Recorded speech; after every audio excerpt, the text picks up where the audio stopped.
3, 2, 1. Welcome to the Fourth Line Podcast, part of Full Press Radio. This is July the 18th, 2022. With you today is myself, Carl, and Stevie Nick.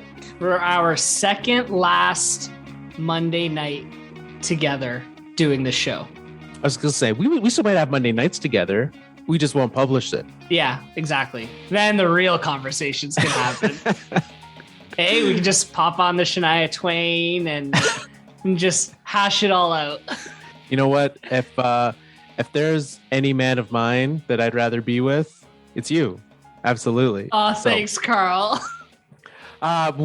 Second last episode. How you feeling about? Because this is our last hockey episode. Next week we're just doing whatever we feel like.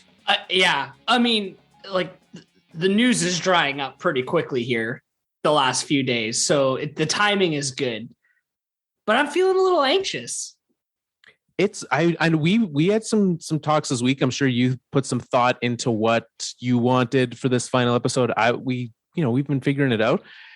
It's not easy. I think that was one thing I wanted to touch on in the final thing. Any TV show you've ever watched and you thought, man, that finale sucked, I now sympathize with them. Except for Dexter, because let's be honest, that finale really sucked. See, I never watched Dexter, and you're not selling me on it. Don't watch the finale. Really, it's better off if you don't watch the final episode? It's probably better off that you don't watch the final season, if I'm being honest. Dexter had some amazing seasons of television. 1, 2, 3, 4 were all fantastic. After that, I don't even remember what happens. It's like, is the final season of Dexter worse than the final season of Scrubs? Season 9? Yes. Really? Are we going to get into the Scrubs thing? Because I don't think season 9's that bad. You don't? No. I think it's a bad season of Scrubs. But they should not have named it Scrubs. As its own medical comedy show, I thought it was good. Oh, I think if knowing what Scrubs was capable of and then watching that, it was an entirely different show. It wasn't the same thing. It just felt different. They took them out of the hospital, but they had the same characters, but they didn't have the partners of the characters that were in the show. This, Carlo wasn't in the show, but Turk was, which to me just doesn't make sense. And then they're like, JD's leaving the show forever, but he showed up for more than half of the episodes. So look, obviously I've thought about this a lot. We got a lot of news to get to. I think they should have just dropped the whole Scrubs thing and done their own show. That would have been better for sure. But yes, other things happened in hockey this week. Yeah. Speaking of Scrubs, hey? Speaking of Scrubs, some Scrubs signed in different places. Last week, we left you with the draft. I guess a week and a half ago, the draft had happened. Nothing of note, particularly on day 2 of the draft. As per usual. And so we fast forward to free agency day and the moments around all of that. So that's what we're going to be doing today. And there was one big ticket. I mean, there's still, I think the biggest free agent of the offseason was Johnny Gaudreau. Can you agree with that? Yes, I do agree with that. 40 goals last year, free agent. And Calgary was doing their best coming down to the wire to get him signed. And I think clearly that was their goal of the offseason. Yeah. And there's been conversation around this for years at this point. 2 to 3 years, it keeps coming up. Gaudreau's not happy. Gaudreau's going to leave. His time in Calgary, he's asked for a trade. He hasn't asked for a trade. He's going to stay. He's not going to stay. Well, now we know what happened, how it all ended. It ended. I mean, I can't help but feel good for the guy. He ended up in Columbus and he just seems so happy with everything that's going on there. So first of all, to just say he ended up in Columbus without acknowledging the fact that Columbus was nowhere near this thing for the longest time. And then just out of the blue, they had somehow won the Johnny Gaudreau sweepstakes. Because it was the way that it worked was he wanted to go closer to home being Philadelphia, correct? New Jersey, I think. New Jersey? Okay. Salem. I'm going to look it up right now. All right. I just know that the Flyers were in it, right? It was Devils, Flyers, the Islanders had a hope for him, right? Because they all had cap space, they all had flexibility, they could have made it happen. And then all of a sudden, like you said, Columbus shows up as the way. So I got to thinking, there's a lot that we need to get to this week, and we need to find some sort of way to, like, you know, give our thoughts and opinions without trying to go too deep into every single decision. And so let's use the Johnny Gaudreau scale of decision making. Now, it's summertime. When was the last road trip you took in the summer? Like, define road trip. Longer than how many hours? More than 3 hours. Oh, I guess, how long is it? Because you normally do. Okay, so longer than that. Longer than your usual. I would say probably Ottawa over a year ago. Okay. Yeah. Which is about 5-ish hours, a little more than that. I did a 13-hour road trip back in the spring. That was a road trip.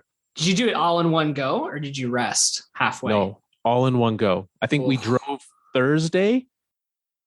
Was it Thursday we drove, and we spent Friday, Saturday, Sunday, and then drove back Monday. So that's a good drive, Carl. So I got to thinking about what Johnny's got to do. I mean, he's got to move, right? And I can only assume that he's going to drive it. It's the summer. He's got all the time in the world. He can put it into stints. So what do we know about the journey from Calgary to Columbus? Calgary to Columbus. We know it's south. Okay. I'm pulling up our trusty friend Google Maps right now, Carl. Because I think, if anything, by this point in time, we know that geography is not a strength of ours here on the show. Oh man, it's south, but it's east too. Yo, this is a 30-hour drive. 30. So how many, if you were doing this, how many days would that take you to do? Probably 3. Yeah. I don't know. Like, I could maybe do a 12-hour day of driving once. I don't think I could do it 2 days in a row. Well, and you're going to need to stop for gas. You're going to need to stop for snack breaks. Yeah. Okay? So we've done the job for Mr. Gaudreau as he's making the trip. We are going to rank every team and their decisions that have been made on the Johnny Gaudreau scale of how he feels. Now, clearly, Calgary, he's not happy in Calgary. He's very happy in Columbus. So the closer he gets, the happier he's going to become. So the Johnny Gaudreau scale, we have a ranking out of 10. Number 1 being Calgary. As you get further away, we're going to move to Medicine Hat, Alberta, Moose Jaw, Saskatchewan, Fargo, North Dakota is coming in at 4. Minneapolis, number 5. Madison. Is that Madison, Wisconsin? That's Madison, Wisconsin. Yeah. Madison, Wisconsin. Okay. I didn't realize Wisconsin like snuck up there. Oh, yeah, it does. Yeah. Okay. After that, we're going to skirt around the outside. There is currently construction happening on the northeast side of Chicago. We're still going to take that. It's the fastest way there. So Chicago, we're going to do that. Chicago's ranked as what's that? The 7 seed. 7 is Chicago. 8, Indianapolis. We're going to Indy. We're going to take a quick stop at Dayton. Just one last set of snacks. Maybe we gas up and then finish strong with a 10 of Columbus. That's great. Now, can I ask you, your Chicago construction joke, was that a shot at the Blackhawks? It should have been. It really should have been. It works. Just go with it. Say you meant to do it. Yes, it was. It very much was. Good, because there's a lot of rebuilding happening around that town right now.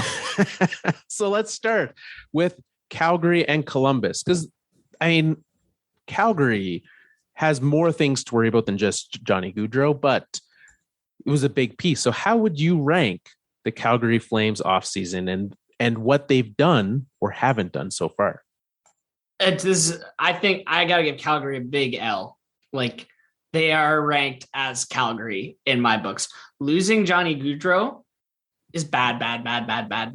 Like, I think this is the first domino for this team, and I think it's just going to get worse for them from here. Well, and there's nothing that they've done to work to replace him in any way. I mean, you can't replace it, right? You cannot go out and get a 40 goal scoring winger. Even if you bring in like Nazem Kadri, who's the next big ticket, really the only big ticket free agent left, you can't do that. So not only did they not go out and replace him, but they also haven't even done the work of signing their own restricted guys, right? You don't like Matthew Tkachuk still doesn't have a contract. They've really done literally nothing other than, some minor re-signings. It's been a bad offseason.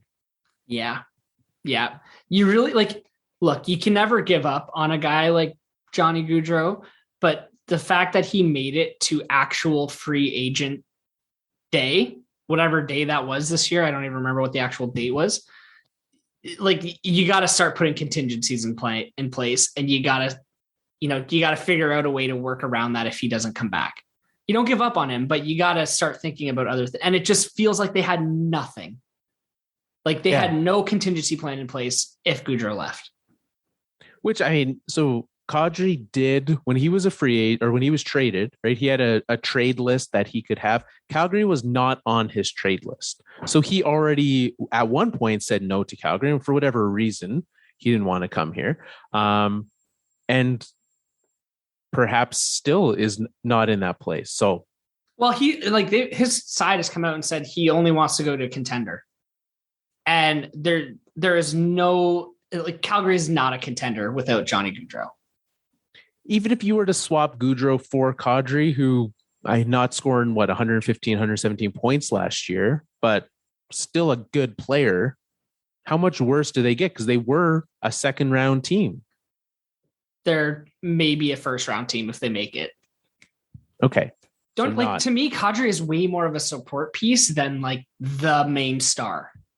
For sure. Well, we saw that with his Toronto days, right? And this year was his best year ever and was not in that role. Yeah. The guy. Yeah. So that's where he's going to excel. And, this team, they needed Johnny Gaudreau. Very much so. So then Columbus, how would you rank their offseason? They got Gaudreau. What else have they done? Which is a big W, I think, for Columbus. Let's see. What else did the Columbus Blue Jackets do? They have yet to sign Patrik Laine. Yeah. I almost said Gus Nyquist because I saw his name pop up and I was like, that's not right. They also haven't signed Gus Nyquist. So yeah, but they don't need to. No. Let's be honest. They probably shouldn't. What else did they even do, Carl? Did they do anything else? Not particularly of note. There's not a lot that they could be doing this year, right?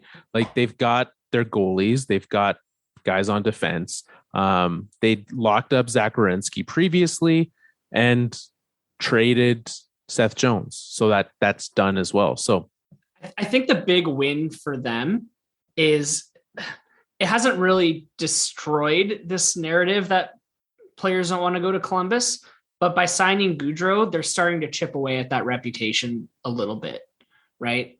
Of stars never want to be here. They don't want to stay here. They're always leaving. Well, they've attracted a big one now. And I think that's a big win for them. Well, and I think we see that in a lot of sports a lot of times, right? That there's this narrative. And I think we see it in baseball and basketball a lot with Toronto, right? That people don't want to go there because of, it's a different country, and Columbus is obviously a different set of circumstances, but I think it really stems out of that one off season where Panarin and Bobrovsky and all of them left. But you also had John Tortorella as the coach at that point in time. And I think we can't just take that out of the equation. No, you can't. But you just had big name players left, right, and center, either leaving for nothing or asking for trades. It seemed like nobody wanted to be there. But yeah, maybe that was a Tortorella effect. Which could also explain why Gaudreau did not go to Philadelphia. It could. The new Tortorella effect. So I wouldn't give Columbus did not have the best offseason, but it was very good. I'm going to give them an 8. I'm going to give them an Indianapolis on this one. That's not bad. I think I'll give them a Chicago. Okay, so a 7. A 7. Still a great offseason. Still a win. They're a better team. Not a playoff team, but better. Getting there. Yeah. So what's another team when you look at this offseason and what we've seen? What's another team that you look at as a winning team? Oh, so now we get to start with my team. Because let's be honest, the Detroit Red Wings, they had a great couple weeks. Now, I mean, we could spend the entire rest of the show talking about all of the moves that your Red Wings made. Which one stands? I guess the floor is yours. I'll stop talking. You know which one stands out the most for me? It happened, was it draft day or before draft day? Stevie went out and got Ville Husso from St. Louis, the goaltender, for like a second round pick or something is what he sent over there. And by doing that, he not only added a solid goaltending option to his tandem, he also just destroyed the goalie market for the other teams. Like after that, Toronto and Edmonton, they were screwed. They had nothing. It really did, right? I think when you saw what happened with the Avalanche getting Georgiev, Husso to the Red Wings, it really set the bar, right? And you saw what I think I consider two of the best GMs in the league making that move and setting that, really leaving everyone else in a situation where that's all they could do. Yeah. And then from Detroit's perspective, that's 2 years in a row Stevie's made a great deal for a solid young goaltending option. He's definitely strengthened their goaltending tandem. So he did that. He, on free agent day, he went out and signed. I do want, while you do that, I do want to give some incredible props, because when you think back to 3 years ago, when it was Jimmy Howard and Jonathan Bernier in net for this team, and it was no real prospects behind them. And he managed to, because he gave up a third for Nedeljkovic last year, a second for Husso this year, with a second and a third completely rebuilt that goaltending. Now, Nedeljkovic is a free agent after this year, but got a 3-year extension on Husso. Outstanding work. Yeah, totally agree. And then in front of the goaltenders, he went and strengthened the decor a little bit. He signed Olli Määttä to a 1-year deal. He signed Ben Chiarot to a 4-year deal, which I don't really love. I think it's 1 year too many, especially at almost $5 million per year. But I think Chiarot is a good guy to put with Moritz Seider on that top pair. Just a strong, stay-at-home defensive defenseman. So I don't hate the move. I just don't really love the term or the dollars attached to it. I need you to know that I cannot hear the name Ben Chiarot without singing in my head your trade deadline song. Well, that's how I learned how to say that name, because that is not how I said that name before then. Ben Chiarot. Chariot. I don't know how I used to say it. Yeah, well, it's not like that. Okay, so they've added a goalie. They've added 2 defenders, and Olli Määttä's fine. I mean, he's a bottom 6 guy probably, right? Even on this team, probably a bottom 6. Yeah. It's a fine move. Someone has to, though. You have the cap space. It doesn't hurt you. It's a 1-year deal. Who cares? Yep. Now up front, this is where it gets exciting, because they won the Andrew Copp sweepstakes. 5-year deal for him at $5.6 million per year, which is not a bad little piece of business for Steve Yzerman or for Andrew Copp. Let's be honest. And he went from it's paying him for the kind of role he has been, which has been that role player kind of guy. But in the same way that we saw, like you mentioned, right, Gaudreau excels in that role, and they're not the same player by any means, but he is that kind of a guy that could easily step up and has continued to step up throughout his career. Yeah. And like, he plays a Detroit style of hockey. Like, he's a hard worker, no quit. He's in every corner, all over the ice. He doesn't stop. So he's a good fit for the team. I think this team still needs help down the middle. Dylan Larkin's a great first line center. He's not an elite first line center. So I still think they could use a little bit of help, but they went and rounded out the roster with guys like David Perron. They got him for 2 years. They went and signed Dominik Kubalik, who Chicago decided not to qualify a contract for. And he's a former 30 goal scorer, bit of a construction project. He's going to needs a little bit of work, but why not? The rebuild continues. Yeah, absolutely. And that's, again, great job. Great job by the Red Wings and a good offseason. What do you give them on a scale of Calgary to Columbus? What do I give them? Dayton. Yeah, I give them a Dayton as well. Great offseason. I think this team could push for a playoff spot next year. With what we see from other teams in that area, the only issue is that the other team, and I want to get to these guys next, Ottawa Senators also had a great offseason. And so two of the bottom teams in that division took a big jump. Buffalo didn't. Sorry, Buffalo. So you're there's 8 teams in that division. So you're 5th and 6th. You need to hope that Boston falls back down and then you can contend for a wild card. Yeah. Which let's be honest, if we get to Boston, I expect them to fall back down a little bit. Yeah. With what's going on there. For sure. So mine of the best of the rest is Ottawa. Yeah. Ottawa had an amazing offseason. We talked last time about the DeBrincat trade. Since then, they made all kinds of moves. Hey, first off, Matt Murray off to Toronto. And in that trade, they did give up a pick. So they gave Toronto a little something for Matt Murray.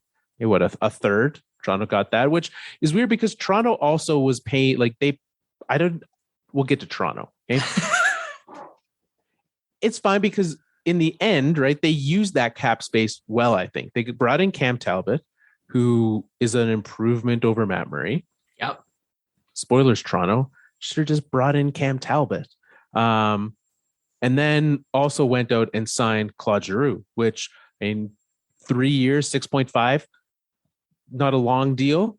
And I mean, Giroux's not young, 34. So I think, for that. And then on top of that, did sign an extension. Josh Norris got a big old, 8 times 7.95. So got Norris extended. And I think that's one where, because I haven't watched as much Ottawa, I'm not sure I love the Josh Norris signing. But again, you've got a guy who's willing to stay with a team that previously a lot of people didn't. Yeah, man. Pierre Dorion went Hulk mode on the NHL the last few weeks. I'm liking a lot of these moves. I really, really am. The goaltending business was next level GMing. I don't know how. I don't know how he pulled that off. Because it was only 2 weeks ago, Bill Guerin was saying Cam Talbot's part of this team. I don't care what anybody says. He's part of his team. We want him here. Yeah, and then not. And how Dorian got that done and Dubas couldn't go get Cam Talbot or Holland. It's like they didn't bother to call. That's honestly what it feels like, right? It's oh, well, he said no. What? You told the media no. We always tell the media the truth, obviously. Why aren't you? I mean, Bill Guerin's a pretty intimidating guy. I can see Kyle Dubas being I don't want to call him. Not today. Who's Toronto's assistant GM? Can they? Hey, Brendan, Mr. Shanahan, can you make a call for me? Mr. Shanahan, can you please call him? Meanwhile, Shanahan and Guerin probably haven't talked in 20 years because some conflict on the ice. One of them shot the puck weird or something. That's probably why Guerin moved him to Ottawa. He's oh, I see what's happening here. You want a goalie? Yeah. But it's just a great piece of business. And then Giroux, I think this Giroux thing's been done for a long, long time. I think Giroux had decided he wanted to go to Ottawa probably last year. Because he's from the area. So yeah, I don't know how close he is to actual Ottawa. like we're going to have to check the old Google Maps, which they really should just rename to Fourth Line Maps. There should be a mode for us where we just like, we look it up and it has the hometown of every single hockey player that we can just know like how far it is. So Claude Giroux is from, that's not it. Where is he from? Come on, Google, make this easier for me. This is another name that I always sing now too. Claude Giroux, Hearst, Ontario. Hearst, do you know where Hearst is? I assume north. Do you know? No, I'm now typing that into the Google machine. Hearst to Ottawa. It's 13 hours from Columbus, so it could be Johnny Gaudreau's hometown. Could be. It's past Timmins, so yeah, it's north. It's like 11 hours from Ottawa. So it's his hometown team, obviously. I think we all remember back when he was a kid and the Ottawa Senators were also a child of a franchise and he had the bed sheets. It's just what he wanted. It's probably equally far from Winnipeg. I'm checking. Okay, it's closer to Ottawa than Winnipeg, but only by like an hour and a half. Yeah, so it's but that deal was the like done deal, like day of. He was in the jersey at the press conference. Like everybody knew that one. Yeah. So what are you giving Ottawa for their offseason? Columbus. Yeah, you think they're the winners? I think they've had the best offseason in the league. I think so too. It's completely reset their entire path. Yeah. And it's completely changed the narrative about them. And, you know, I said I could see Detroit pushing for a playoff spot next year. They're going to be pushing against Ottawa. For sure. Because both of those teams improved last year. They were both already going to be better and then simultaneously made this choice. Do you think without Ottawa's move, Detroit would have made these moves? Or do you think that they kind of were seeing what other teams were doing and followed suit? I don't think Steve Yzerman works like that. I think he's just focused on his team and what he needs to do, and he turns off all the noise. He sits there in his tracksuit with everything else, all the Twitters turned off, and just gets to work. Yeah, like he puts his phone on do not disturb, with the exception of if Doug Armstrong calls, then answer and make a deal. Accept immediately. Yeah, exactly. Otherwise, you can email him, and your name just might be auto filtered away until he's ready to deal with you. That's fair. Well, I mean, great offseason for both those teams. Gonna make that Atlantic a very interesting division. Very tough division this year. Yeah, I mean, I still think 1, 2, 3 is pretty set. I think it's going to come down to those wild card spots. Yeah, 4, 5, 6, right? Boston's not going to be as good as they were. They're going to kind of continue to fall back. Sure they will. And they're going to be missing some key guys for a big chunk of the year, at least to start. Exactly. Yeah. New coach, guys having to get used to systems. It's going to be interesting there in the Atlantic. Where are we at for time? We're almost, let's get one more in here. Okay. One more. Let's do an L. We've spent a lot of time on the eastern side of the United States. Let's maybe head to Canada for a little bit on this journey. Who are you looking at? You want to go to Canada? Oh, I thought you had a different team in mind for an L. I was just thinking different West Coast team, like Medicine Hat, Moose Jaw. But if you've got a Canadian L team, go nuts. No. Like I you know who I would rate at Calgary? It's the Vegas Golden Knights. Absolutely. Yeah. Like basically just subtraction by subtraction. It's crazy what they've had to do to manage getting this team put together. I mean, not making the playoffs last year was not part of the plan. Like last year was their all in. We're going to do the cheating over the cap thing so we can make a cup run. And they missed the playoffs. Yeah. And now they're just, I mean, not even now. Last year it was Marc-Andre Fleury. They had to just give him away. Now it's Max Pacioretty. just give him away. With no one brought in. That cap space isn't being used for anything. It's the exact same roster they fielded last year, just without patches. Yeah. Just without a top 6 scorer. No big deal. So he was sent to Carolina for future considerations.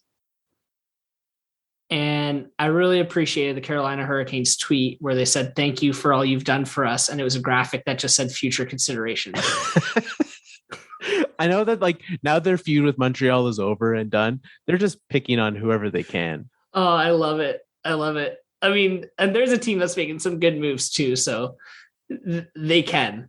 But Vegas, man, just brutal what they're having to do right now. Embarrassing, really. It is. And so with what we saw from them last year, is there any reason for you to believe that they can get back into a playoff spot this year with the team that they have? Essentially swapping out what they had at the start of last year of Eichel in and Pacioretty out. Yes, I still think that they should be a playoff team. They should be. They should have been last year too. So yeah, I do think that they're part of the conversation. It's just like, can they pull it all together? Like, is the talent is there? Is everything else there? Like, is there going to be more public spouts with the goalie? Is there? Well, I guess not, because they switched out the coach. Hey, they did switch out the coach. Yeah. So there's that. Who? Oh, Bruce Cassidy. They went and picked up. Yeah. So the thing. I don't know. Sorry. Go ahead. No, I don't know. This is a very similar situation to what we saw last year in Winnipeg, right? Like the Winnipeg Jets locker room is like publicly collapsing. And here we saw them fairly privately also collapsing. And I feel like this is a similar situation because each of these guys individually, if on paper, should be a playoff team, should be winning the Pacific, right? Or at least contending to win the Pacific, as they did for years. Yeah. And they're not. Definitely. I give them, I know we gave Calgary a Calgary. Yeah, we did. I feel like I need to readjust that. Can we go like, if Calgary is a Calgary, Vegas is a Vancouver. That's what this is. Further west. Yeah. Can we just put them in the middle of the Pacific? They are in the middle of the Pacific in the standings, and geographically that's where they belong. just in the ocean trying to tread water. Like they're not sure. Do they go all swim back to Japan? Do they go down to Hawaii? Do they try? They're just struggling. They're floating. Anyways, let's take a break here. We'll be back on the side with a lot more to get to.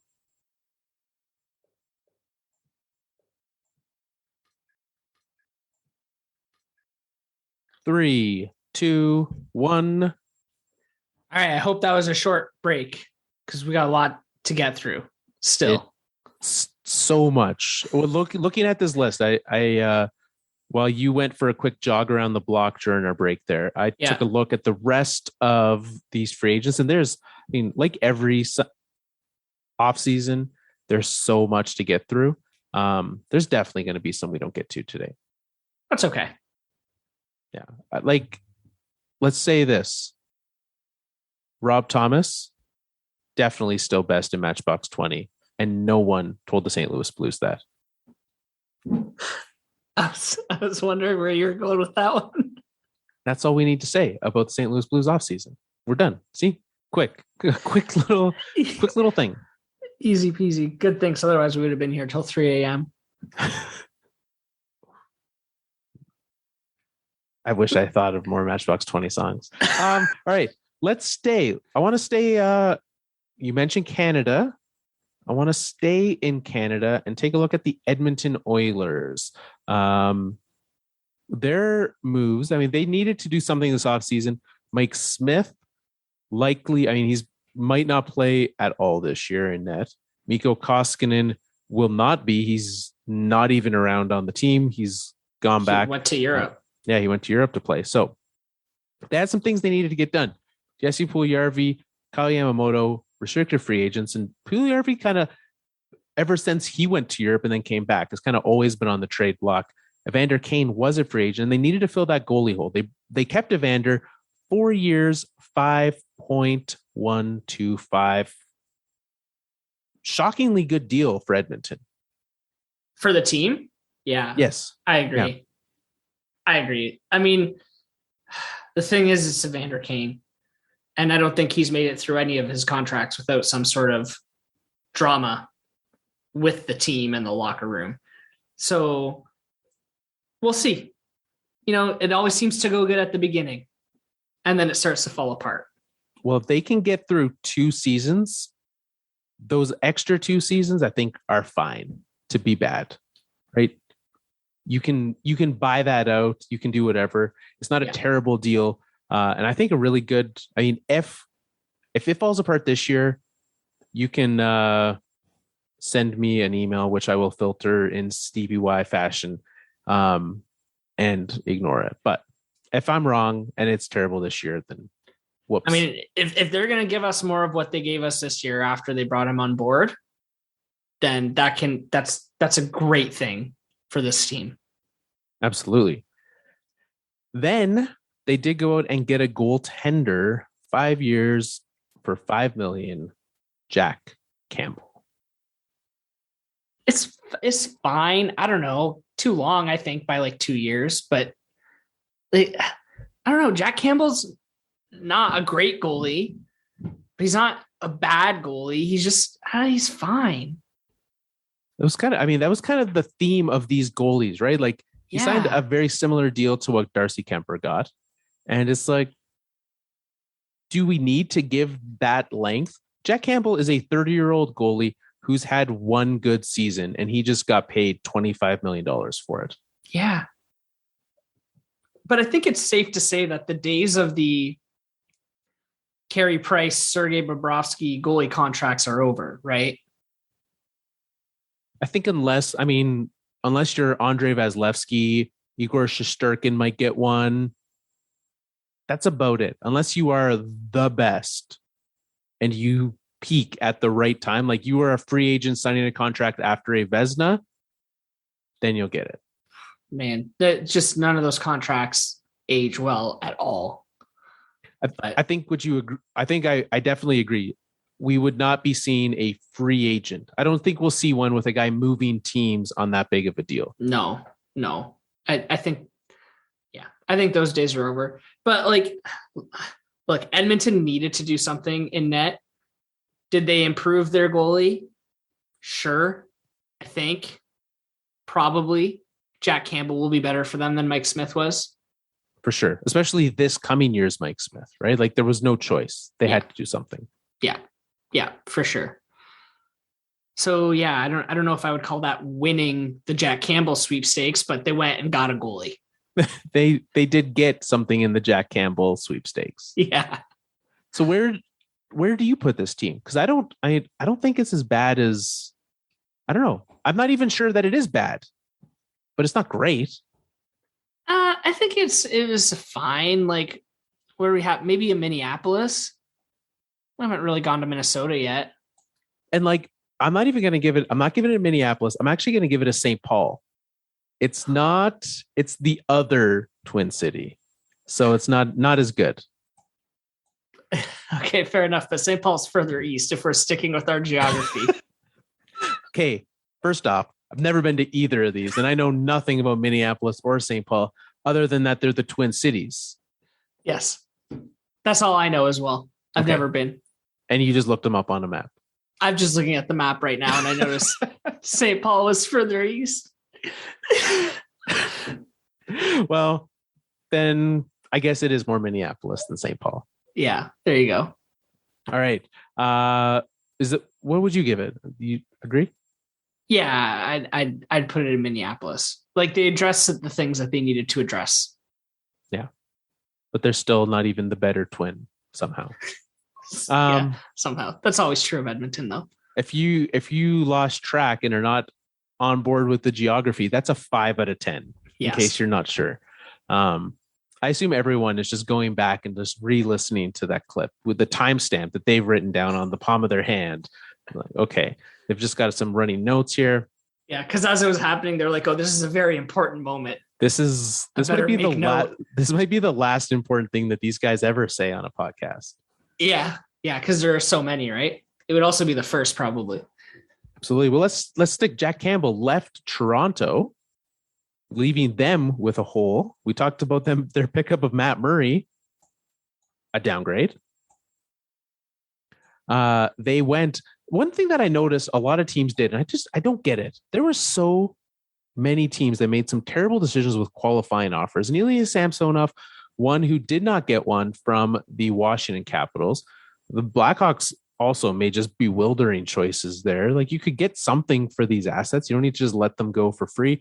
Yet, here we go. Toronto picking up Ilya Samsonov for 1 year, 1.8. And I love that signing for them. The lowest risk, great value, and a guy who could play well for them. Yeah. It's a great pickup. It like kind of erodes, like it doesn't completely fix what they did with Matt Murray, but I guess it softens the blow a little bit. It is wild that the Senators retained money on Matt Murray and the Leafs are still paying him over $4.5 million. It's too much for a huge risk. Absolutely. Leafs also picked up someone that knows how to drop a Stanley Cup, Nicholas Aube-Kubel, who fell with the cup on the way to the Stanley Cup laying on the ice picture. So they've got that going for them now. The healthy scratch. Was he a healthy scratch that game? Yeah. Yeah, he was. Yeah. So he just wasn't warmed up, Carl. That's all it is. Anyways, I did appreciate all of the. It's a good thing that the Leafs brought in someone who knows how to fumble away a cup. Appreciate that. It's beautiful. I love it. And then like Calle Jarnkrok, like nothing really. Goaltending was the only area that they could really address without a trade this offseason. And for me, I'm giving them a moose jaw. Yeah, look, I like the Calle Jarnkrok deal for Toronto. Like, sure, it's great. The thing about Toronto is none of their problems are with their roster. Like, their roster's pretty much set. Their problems are more in their heads. Now, you went Moose Jaw, so that's pretty west. I wasn't going to go that far. I was going to go Fargo. Okay. So they're close-ish. They're in proximity. Yeah. So that's like you gave him a 3, I gave him a 4. Yeah. That's all right. Carolina team. We talked about them getting Max Pacioretty. They also went out and picked up Brent Burns. And if you had have told me, is there a team out there that could acquire Max Pacioretty, $7 million cap hit, Brent Burns, and then they did retain some of it in San Jose, but 5.28. So $12.25 million in cap space that the Carolina Hurricanes picked up this offseason for those two pieces. It's great. I think they're awesome additions to this team. That was already good, but this really pushes them over the top. Like, again, they're going to be top of their division. They just got to figure out the playoffs thing. They gotta push through it. And I think these two guys are going to help them with that. I do. Yeah, I'm with you. I think Brent Burns, it's hard for us to actually know what he's capable of on a quality roster, right? And I think that's the difference is he's not coming in here being expected to be the guy, which he was in San Jose. Even after Erik Karlsson was there, Marc-Edouard Vlasic was there. Like, he was the guy, and he's not needing to be here, right? Yeah. He is a role player. He is a first, second pair. Like, he's going to be a big part of this team, but he's not the guy. They have a fantastic defense there. And so you add him in, then you add Pacioretty and what he can bring. Like, the power play for this team just got it was, they had good pieces. This power play got incredibly better this offseason. Yeah, totally. Plus Burns is, as a person, he's pretty loosey-goosey. He's fun. Like, he'll fit in well with that team and that market. I do believe that they said that they aren't doing the storm surge anymore, and I feel like they need to change their minds on that one. To be honest with you, I didn't even know they were still doing it. Did they do it in the playoffs or no? Did they win enough playoff games to do it at home? Did they not lose? Oh no, they only won at home. They only That's won right. at home. They only won at home. So yes, maybe they did. Maybe they stopped it for the playoffs. I just knew that they'd stopped it. They should keep doing it. That's fun. Nonetheless, they need to bring it back with him because he'd come up with some pretty creative things. Oh yeah. For me, I'm giving them a good score. I'm going to give them an Indianapolis. Indianapolis, that's what, a 7? That's an 8. That's an 8. You know what? I'm gonna give them the same in Indianapolis. Yeah, some good additions there for that team. Yeah, they're gonna be fun to watch again. For sure. All right. We talked about your Red Wings. Yeah. Let's take a second to acknowledge my Colorado Avalanche. Oh yeah, let's acknowledge them again. Okay. They really do not get enough attention these days. No, they don't. Now that I don't know, did you know they won a Stanley Cup? Yeah. I knew that. I heard that. They won a Stanley Cup, and now a lot of these guys are off celebrating.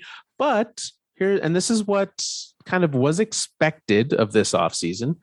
Like every team, it's hard to hold the team together, which is what makes Tampa such an impressive team. And I think we'll get to what Tampa's doing to continue to hold that together.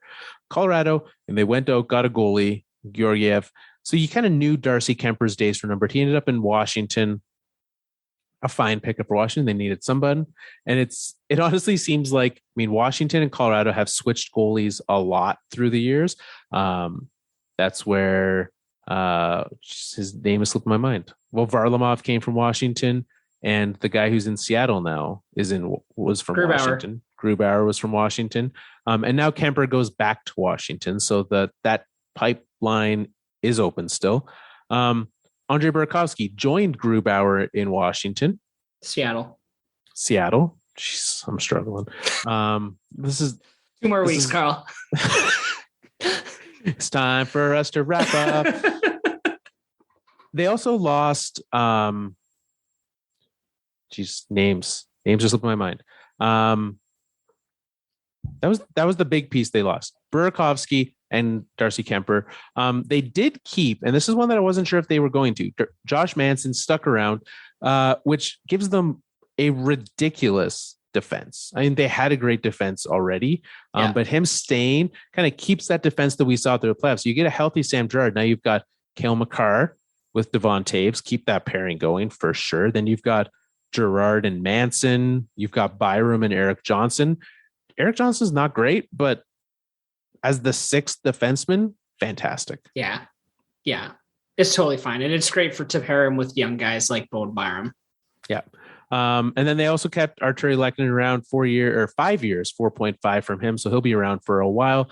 I love that number. He's a guy that I think, and Val Nichushkin, they also kept him around, signing him to a trend that we saw a lot of guys getting big term on a deal with a lower value, right? 8 years for Nichushkin.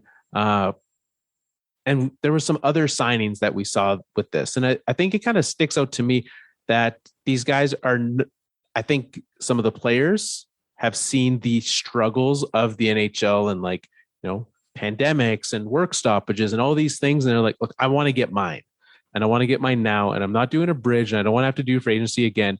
You're going to guarantee me $48 million, $49 million. Done. Where do I sign? Yeah. I get it. But it's going to be very good for these teams because this year and last year, there hasn't been a ton of movement on the cap. So it's been very hard when it comes to contract negotiations and acquiring free agents. But going forward, the cap is going to go up again. And so these teams are going to be set up in a very nice position to create cap space for themselves once it goes up. Absolutely. Yeah. I think for these teams that were able to sign that, Nichushkin for 6 is about what I expect. When I saw 8, I was like, I hope it comes in at 6. That seems like a reasonable, fair number because he could have gotten more than that on a shorter term, but he wanted that certainty and he wanted to win 8 more Stanley Cups with the Colorado Avalanche. Can you imagine? No, I can't. But let's talk about Nate McKinnon's coming up soon. Mm-hmm. You got to think they're going to get that done soon. Yeah, I would think so. I would not be surprised to see that happen this offseason. I think, he wants to stay. They want him to stay. And I mentioned Erik Johnson. McKinnon right now is making 6.3. Erik Johnson's making 6. You take Johnson's money off the books, you give that to McKinnon, sign him to a $12.3 million deal, and call it good. I think that's what is expected, right? 8 by 12 seems fair. Yeah, let's hope the new GM sees it that way too. What happened there, by the way? You win a Stanley Cup, you get promoted. That's what that is. Joe Sakic, that's like the biggest flex though on Sakic's part. Wins a cup, wins GM of the year, then he's just like, I'm out. Yeah, Chris McFarland, it was kind of one of those situations where by promoting him, they were able to keep him because he was a guy that kind of teams were wanting to sign and they wanted to keep him in town. Did teams not want to interview him and they said no? Yes. Yeah. So you got to think when that happens, they have a conversation with him that's like, look, at the end of this year, the job's yours. Yeah. Yeah. So I'm excited. I mean, clearly he was a big part of what they were doing there and they wanted him around. And Sakic is president of hockey ops. He's still a big part of that. Oh, for sure. All right. Colorado's off season. I'm going to give it a Madison. I'm going to give it a 6. They kept it around. They didn't lose as much as they could have, but they didn't add anything. And they still, Nazem Kadri is still out there, and he's waited so long. He wanted to talk to everyone. All the seats in the musical chairs of free agency are starting to fill. Naz is cycling back to the Avs, so there's still a chance that he might end up there. Yeah. Well, I'm going to give them a 7 because they haven't gotten Kadri done yet. If they did, they'd be up in the 8 to 9. So I'm giving them a Chicago. It's still not bad. It's not bad. Not bad at all. I mean, they could have done nothing, and that would have been a good off season for them too. I in having a conversation with some folks, some of the great crew that do some writing on the website. Someone mentioned, I forget who it was, said that like if you win a Stanley Cup, you're not allowed to complain as a fan. If your team wins, you can't complain for at least 3 years about the moves that your team has and like the sacrifices that you have to make to win a cup. And I know that we lost some guys, but maybe we'll be back next year, and that's fine. Well, I will say this, and I don't know why I think this now that I'm looking at the Colorado roster because it's not that different, but I do think that Tampa's going to make it back deeper next year than Colorado will. Yeah, I think Tampa's got a better chance of going to the finals again than Colorado does. I'd probably agree with that. Let's get to Tampa then. The first example of a lengthy deal handed out for a small number, Nick Paul getting 8 years by $3 million is the prime example of just, hey, how far can we stretch this out? This is a good move. I mean, it's great for Nick Paul. Like that guy, let's get this guy paid. For sure. Why not? Yeah. He was great for them, especially in the playoffs. He's a role player. Like that's how Tampa has to build their roster, right? They got to round it out with these role players. So lock them in. Well, and that's kind of what they did as their whole thing this offseason. They picked up Ian Cole. That was an addition. But the big moves that they made, Erik Chernak, Mikhail Sergachev, and Anthony Strelly, all signed contracts, all of them 8 years in length, 8.5 for Sergachev. That's a lot. I don't think it's that bad. Really? I don't. He's a big part of their decor, especially now that McDonough's gone. I guess if you look at it from that perspective of kind of what he's going to step into, it seems more reasonable. Yeah, I think the question is like, can he live up to that? But he's 24 years old. Like, I think, he's just streaky. That's the thing, right? Like there are times you're watching him and you're like, this guy's not that good. And I don't want to pay $8.5 million for not that good. If I'm paying that much money, I want certainty that you are that good. But he's is that good more than he's not. And that's why I'm okay. It could have been worse. Some of the deals these defensemen are getting. And this guy's won 2 Stanley Cups with them. He's a big part of their decor, and he's about to become a bigger part of it. So you mentioned he's 25. Okay. Here, let's just look at some comps of other big deals that were signed. Oh, good idea. Yeah. Okay.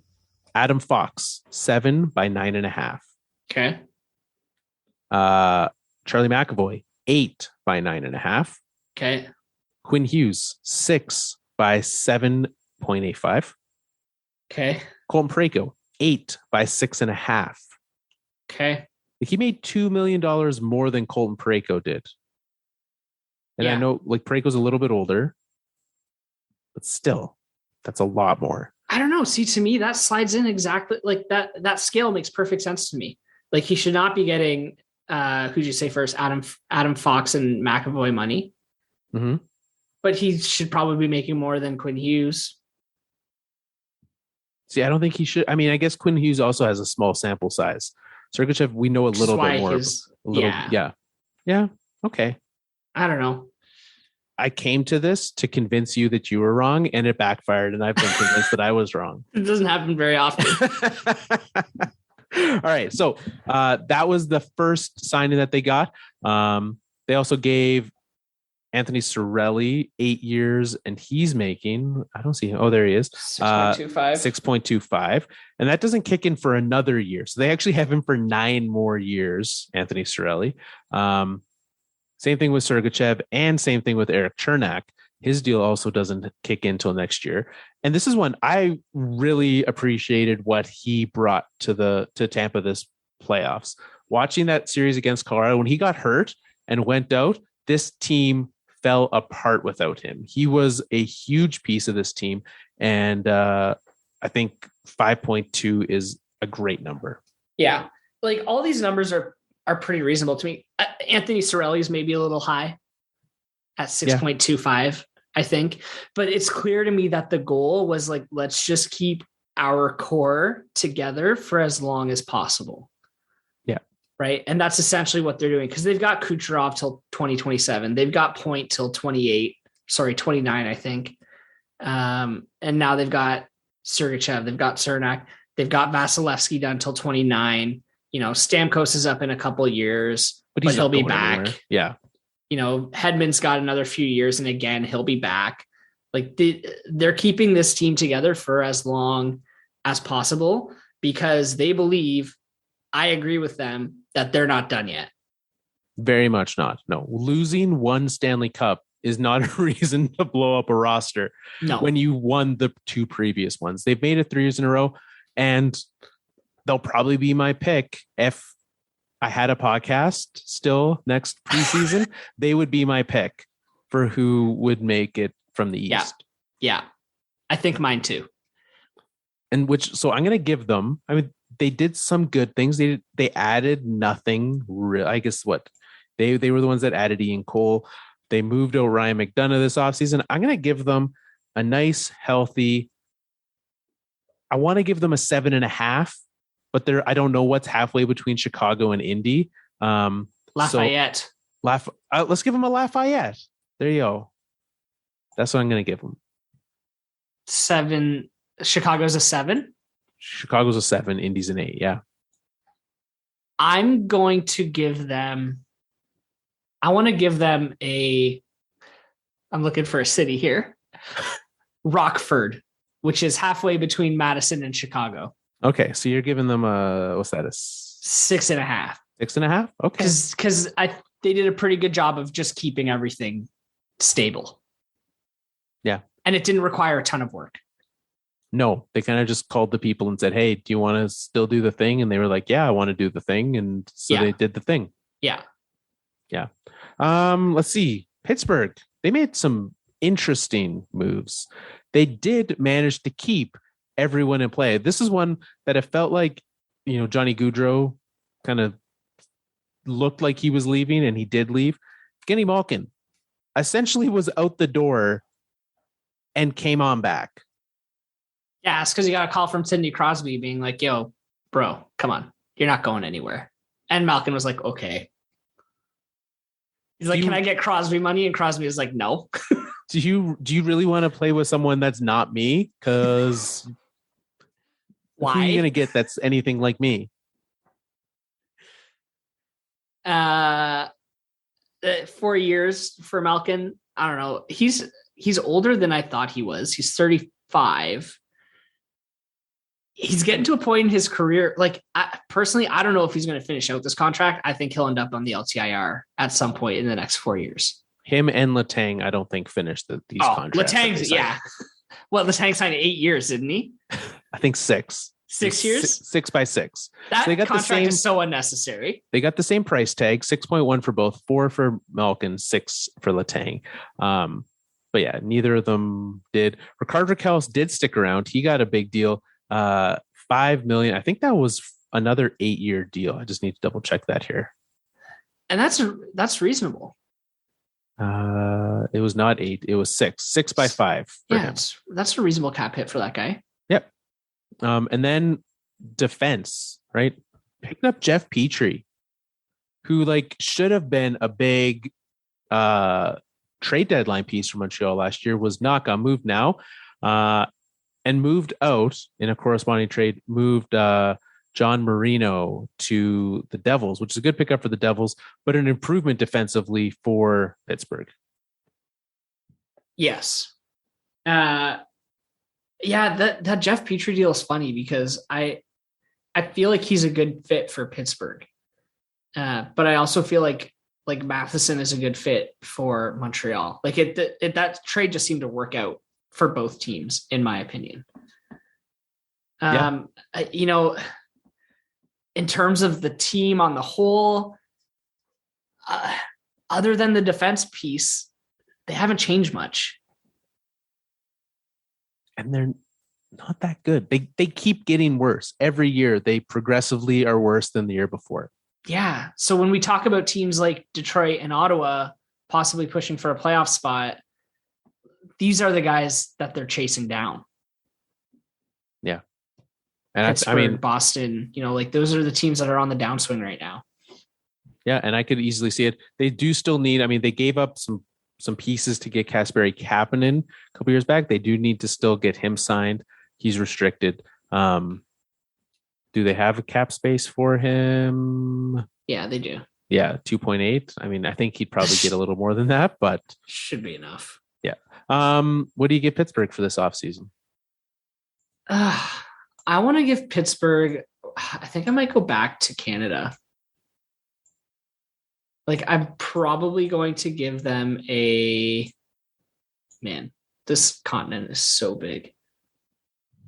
A Moose Jaw. A Moose Jaw. I'll probably give them the border between Moose Jaw and Fargo, which is pretty close. So it's like a 3.2. Okay. What is that? Estevan? Yeah, let's give them an Estevan. Because they didn't, these extensions to Letang and Malkin didn't help them. They just overpaid they gave the guys hometown discounts or hometown bonuses unnecessarily. Okay, side note, completely irrelevant to this. I zoomed in on the map to see what the actual border crossing was on the directions that I got here from Calgary to Columbus. Yeah. The actual border crossing is called Portal. We're hopping in a portal. You just enter the portal and then you're in the United States of America. Wow. You know what? It could be true. I would go out of my way to cross at that border crossing. Especially because that's the way that Johnny Gaudreau is taken when he does this drive. Absolutely. All 30 hours of it. If he's Google Mapsing it, he absolutely is. Well, and why would he not? Unless he wants the real scenic tour. He's like, you know what? I will see Canada one last time before I literally never come back here. Yeah, probably not. Anything else stand out to you from this week? We've touched on a lot. No, the only thing we haven't touched on, which I thought was a hilarious story, Pierre-Luc Dubois, we talked about the Winnipeg Jets and, publicly their locker room falling apart. Dubois wants out. He wants to go to Montreal to play for his hometown team. And he thought it was going to get done. He was so convinced that he went to the draft.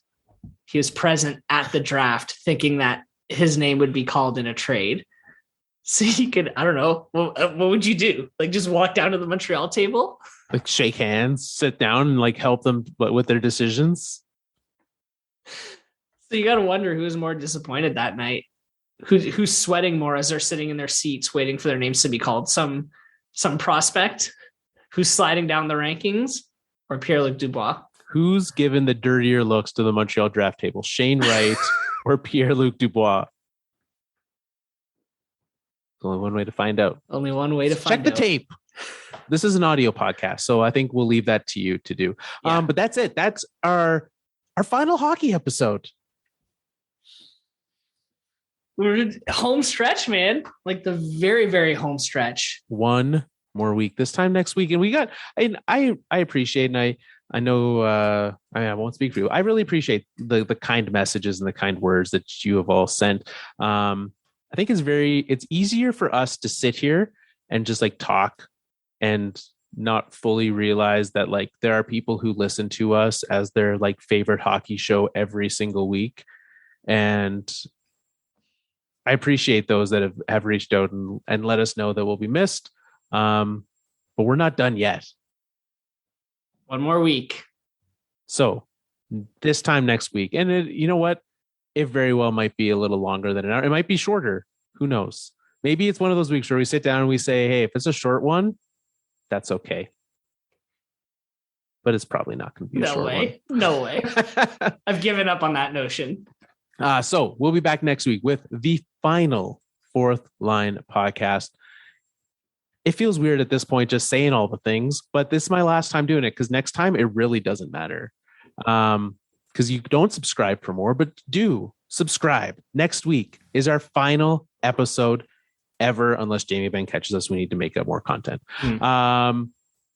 So thefourthlinepodcast.com, Google, Spotify, Apple Podcasts, wherever you listen to, subscribe to make sure for what will likely be 3-5 hours. Unless we run short. A 6 hours, 3-part monstrosity. That's how we pad our stats. We take this hour-long episode and we split it into 5 parts that we release over the next 5 weeks over the summer, and you get nice 12-minute chunks. And we say, take that, Jamie Benn. But yeah, we'll be back next week. We're gonna have a lot of fun. But tune in. Thanks for listening to us talk about free agency. I hope that you're happy with your teams. Let us know on the internet, on Twitter at Fourth Line Podcast, or mail at the Fourth Line Podcast if you want to send us one, and we can test our email filters, see if those work. Let us know what moves you liked. If you liked the moves your team made, if you hated the moves your team made, we look forward to hearing from you. And until next week, it's time for us to wrap up another Fourth Line show. I know what you're thinking. You don't want us to go. Gaudreau's road trip playlist is probably pretty long with Shania and Matchbox and probably every one of my ending songs.